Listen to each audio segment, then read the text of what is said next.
जय श्री राम दोस्तों, स्वागत करती हूँ मैं आप सभी का अपने यूट्यूब चैनल में। तो फ्रेंड्स, आज मैं आप लोगों के लिए एक बहुत ज़्यादा इम्पोर्टेंट टॉपिक लेकर आई हूँ, जो कि काफ़ी मेरे पास कमेंट आ रहे थे, जीडी बुटीक मैनेजमेंट पर भी आप एक वीडियो ज़रूर बनाइए। तो इसीलिए मैं आज आप लोगों के साथ ये जो बुटीक का मैनेजमेंट है, वो शेयर कर रही हूँ कि किस तरह से हम अपने बुटीक को अपने बुटीक के काम को किस तरह से मैनेज करें। क्योंकि देखिए, हम लोग बुटीक जब ओपन कर लेते हैं तो कहीं न कहीं हमारे पास काम आना तो जायज़ ही है कि काम हमारा लगातार आता रहता है, डेली बेस पे आता रहता है। तो कहीं न कहीं हमें ये समझ में नहीं आता है कि हम अपने इतने सारे काम को कैसे मैनेज करें, है ना? ये उलझन पहले मेरे साथ भी बहुत रहा करती थी कि इतना सारा काम मैं कैसे मैनेज करूँ? बहुत ज़्यादा फ्रस्ट्रेशन हो जाता था, बच्चों को मैं मारती भी थी, डिस्टर्ब रहती थी। तो कहीं न कहीं हम लोग के साथ क्या होता है कि हम लोग एक हाउसवाइफ ही हैं, हमें अपना घर, परिवार, बच्चे सभी कुछ देखना होता है। तो इतना सारे काम को अगर हम मैनेज नहीं करेंगे, तो हम किस तरह से अपने काम को कर पाएँगे? तो ठीक इसी तरह जैसे मैंने आपको बताया था कि घर के कामों को आप जल्दी कैसे मैनेज कर सकते हैं, इसी तरह से मैं आपको बता रही हूँ कि बुटीक के काम को हम किस तरह से मैनेज कर सकते हैं। क्योंकि आप लोग जानते ही हैं कि बुटीक में कितना सारा काम होता है। आपको प्रेस करना होता है, इंटरलॉक करना है, तुरपन के कपड़े भेजने हैं, तुरंत कपड़े गिनने हैं, तुरपन में क्या काम हो रहा है, कैसे काम हो रहा है, फिनिशिंग से काम हो रहा है या नहीं हो रहा है। अब हम अपना काम कितनी-कितनी डेट को देने वाले हैं, किस-किस कस्टमर की कौन-कौन सी डेटें हैं। तो उसके अकॉर्डिंग बहुत सारा काम होता है, बहुत प्रेशर रहता है दिमाग में कि भाई अपने काम को हम किस तरह से मैनेज करें। तो आज इसी टॉपिक के साथ मैं आप लोगों को आगे समझाने वाली हूँ कि अपने बुटीक के काम को जो हमें कैसे हैंडल कर सकते हैं। तो सबसे पहले तो आप ये देखिए कि आपके पास जो भी कस्टमर आ रहे हैं, मैं सिर्फ़ अपना एक्सपीरियंस बता रही हूँ आप लोगों को, जो मेरे साथ हुआ है और जो मैं करती हूँ वो बता रही हूँ, शायद आपको इससे हेल्प मिले। तो इसलिए वीडियो को पूरा देखिएगा, बिल्कुल भी स्किप मत कीजिएगा, अदरवाइज़ कुछ अगर स्टेप छूट गए तो आप लोगों को समझ नहीं आएगा कि हमने किस बारे में क्या बात बताई, ठीक है? तो देखिए, जब आपके पास कपड़े आते हैं, तो आप जब उन कपड़ों को ले लेते हो, तो आप उनकी जब डेट देते हो, तो हमें ये नहीं पता होता है कि इस डेट तक हम सिल भी पाएँगे या नहीं सिल पाएँगे। कहीं ये डेट हमारी डिले तो नहीं हो जाएगी। तो आप लोग क्या करिए कि जिस रजिस्टर पे जो भी अपना नया-नया काम स्टार्ट करता है, तो वो अपना बुटीक का बुक तो बनवाता नहीं है, जो जिसमें हम लोग लिखते हैं, वो बुक तो बनवाता नहीं है। तो फिलहाल हम लोग डायरी या रजिस्टर से ही काम चलाते हैं। तो डायरी या रजिस्टर में आप लोग क्या करिए, जो भी कस्टमर आ रहा है, आप उसको एक साथ उसी में अपना मेज़रमेंट भी लिख लीजिए और जो डेट आप बोल रहे हो कि इस डेट को मुझे आपको देना है, उस डेट को आप उनको बोल दीजिए कि इस डेट को देना है।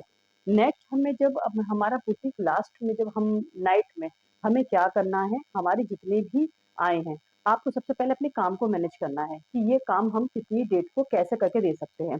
तो आप क्या करिए कि रजिस्टर में सबसे लास्ट वाले पेज पे या किसी भी एक कॉपी पे आप क्या करिए, एक कैलेंडर बनाइए, ठीक है? जैसे मान के चलिए सितंबर चल रहा है, तो सितंबर का हम लोग कैलेंडर बनाएँगे तो 1 तारीख से लेके 30 तारीख तक हम लोग डायरेक्ट इस तरह से लिखेंगे। किस तरह से?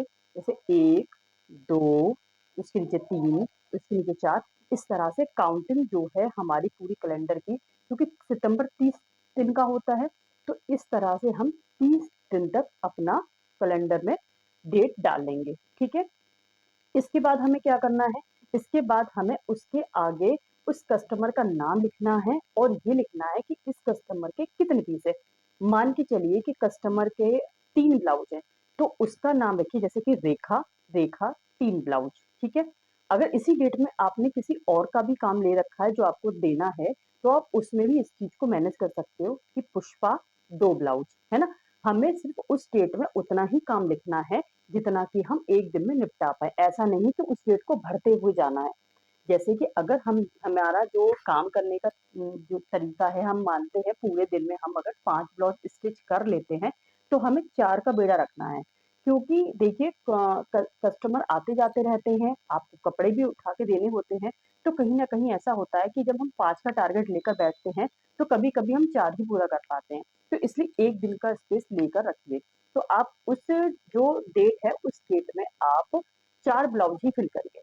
उसके नीचे वाली डेट में फिर अगर आप कोई कस्टमर आता है और बोलता है कि नहीं मुझे इस डेट में नहीं देना, इस डेट में देना, तो आप उस डेट में देख सकते हैं।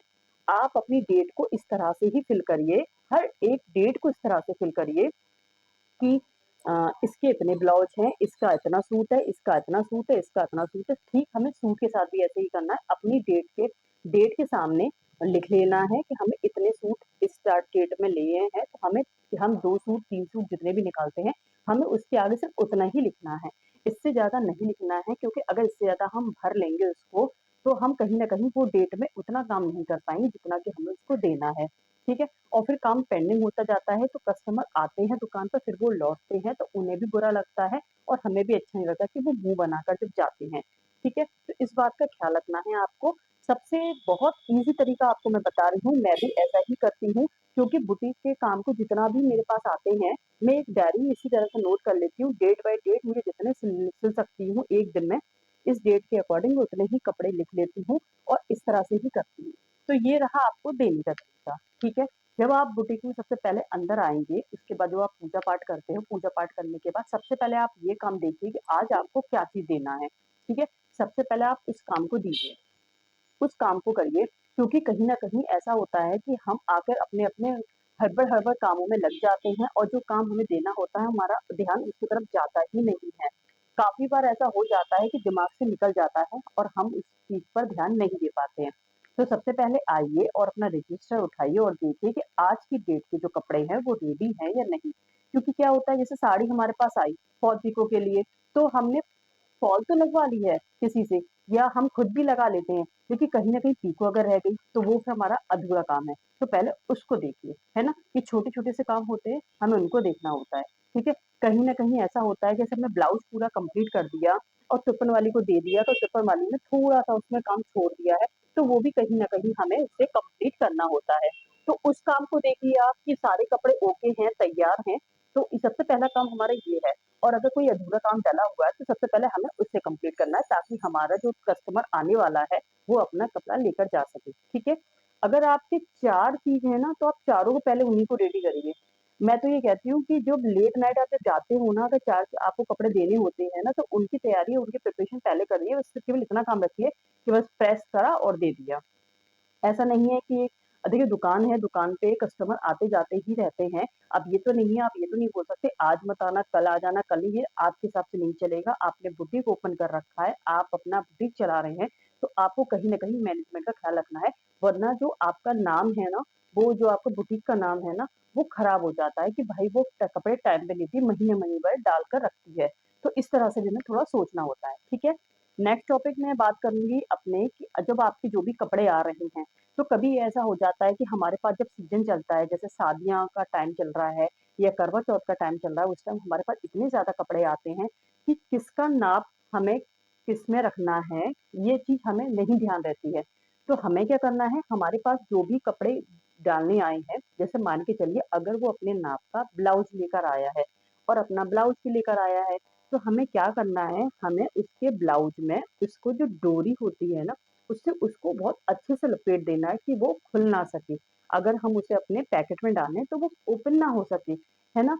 और इस तरह से आप उसको अगर लपेट दोगे और उसमें एक छोटा-सा कागज़ का टुकड़ा लगा दीजिए, उस पे लिख कर कि ये नाम, जैसे कि मान के चलिए ये ब्लाउज़ पूनम का है, ठीक है?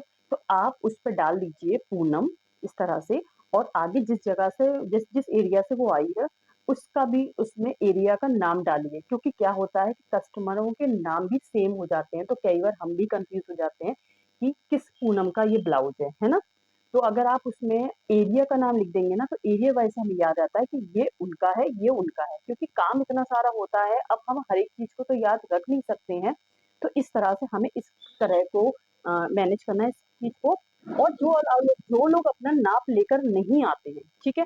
हमसे नाप दिलवाते हैं, तो उनके जो 4 ब्लाउज़, 5 ब्लाउज़ जो भी आपके पास है, उनका आपको एक राउंड बनाना है सभी ब्लाउज़ों का, और किसी डोरी से या किसी भी कपड़े से उसको बाँध देना है अच्छे से, और उसमें भी एक कागज़ का टुकड़ा लगा के रखिए कि ये इनका है और इनके इतने ब्लाउज़ हैं, ठीक है? ये चीज़ आप ज़रूर रखिए, क्योंकि देखिए 3 ब्लाउज़ हैं, 4 ब्लाउज़ हैं, जब आप उनके लेंगे तो आप उनके ही एक साथ से लेंगे, तो आपको ये याद रहेगा कि 4 ब्लाउज़ हैं, 5 ब्लाउज़ हैं।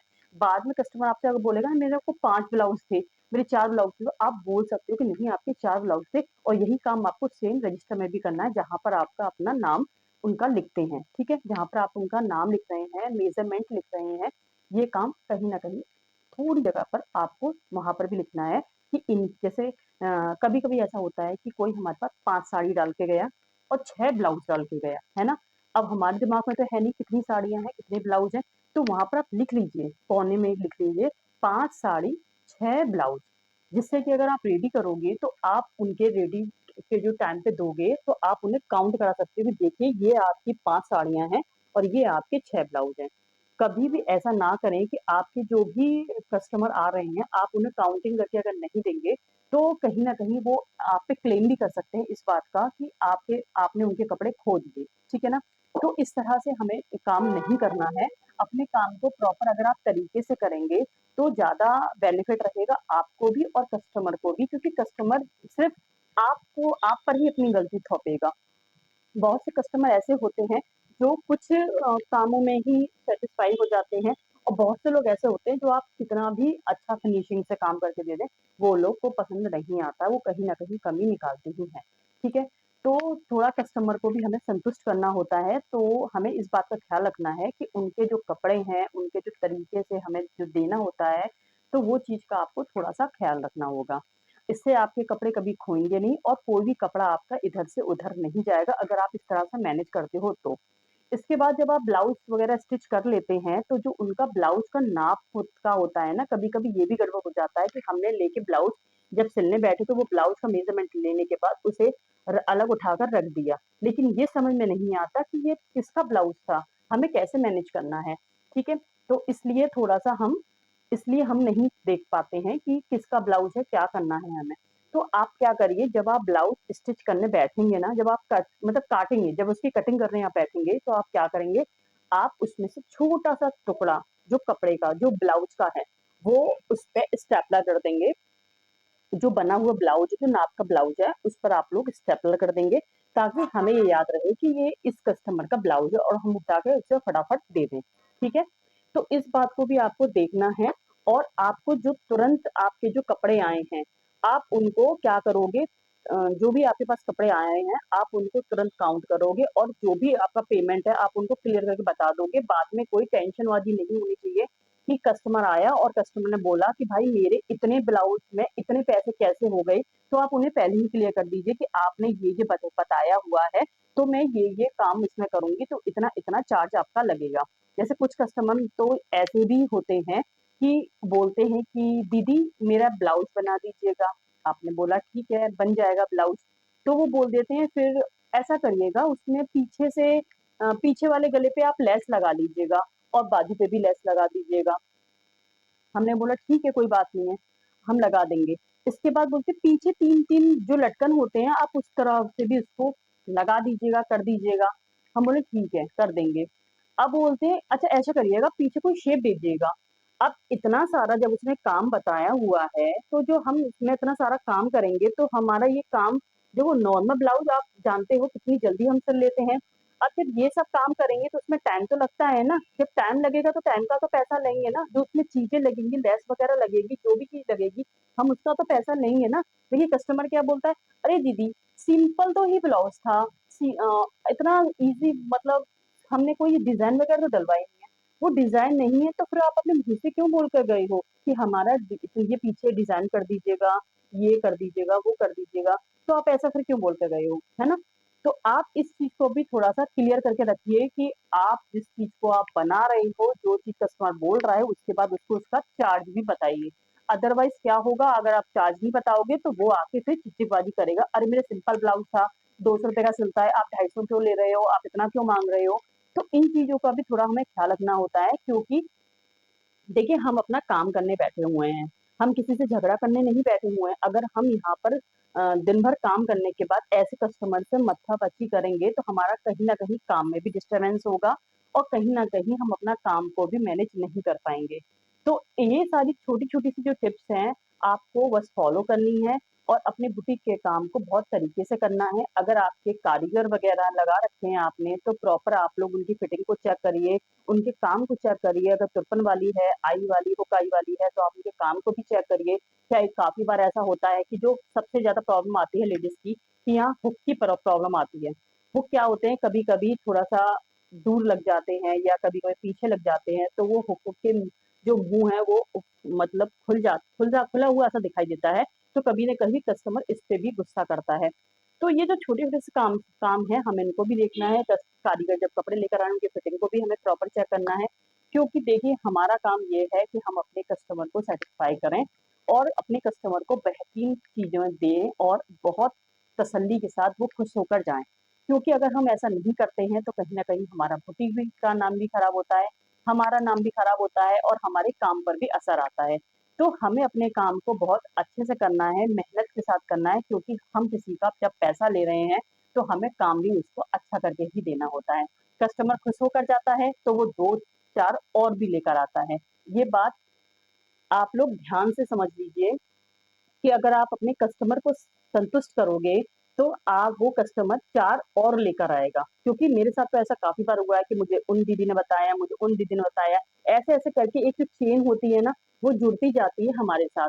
ऐसा नहीं है कि बस एक कस्टमर आएगा, अगर आपने उसका काम खराब कर दिया, उससे आपने झगड़ा कर लिया, फिर वो तो बोलेगा, "अरे! ये तो बहुत बुरी औरत है, इसके पास मत जाना, ये तो कपड़े भी डाल के रखती है, कपड़े भी खो देती है।" तो हर चीज़ का एक तरीका होता है, जो आप करोगे तो आपको समझ में आएगा। जो बहनें मेरी बुटीक स्टार्ट कर रही हैं, जो जो कर चुकी हैं, जो सीज़न में काम आएगा, तो किस तरह से हैंडल करने हैं, ये उलझन अब शायद उनके दिमाग में नहीं रहेगी। और भी अगर आपको इस तरह से कोई टिप्स हो, जो आप शायद मुझे नहीं ध्यान रहा हो और मुझे बताना हो आपको, तो आप उन चीज़ों को भी थोड़ा-सा मुझे कमेंट कर सकते हैं, ताकि मैं आपके अपने जो भी कमेंट के थ्रू आपको मैं बता सकूँ कि ये मतलब थोड़ा-सा था, जो मैं नहीं कर पाई या नहीं बता पाई, तो मैं आपको कमेंट के थ्रू उनको बता सकती हूँ, ठीक है?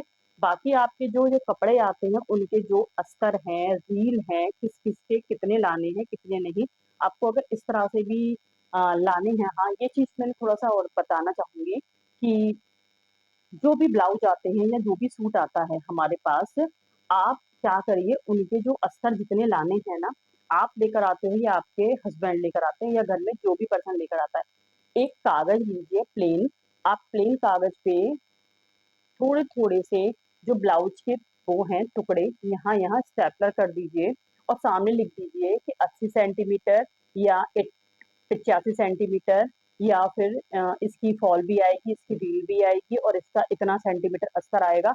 इस तरह से अगर आप लिख देते हो ना, तो जो लाएगा उसको भी वो दिख जाएगा कि मुझे इसकी रील भी लानी है और मुझे इतना अस्तर भी लाना है, मुझे इसकी फॉल भी लानी है। तो इस तरह से वो लाइन में लिख दोगे, तो आपका एक ही कागज़ में सारी चीज़ें हो जाएँगी और प्रॉपर आप वो कागज़ लेकर जा सकते हो। आपको वो सारे बंडल उठाकर ले आने की ज़रूरत नहीं है कि आप इतने सारे चीज़ों को एक साथ लेकर जाओ, ठीक है ना? तो उम्मीद करती हूँ आपको ये मेरा बुटीक मैनेजमेंट का जो वीडियो है पसंद आया होगा।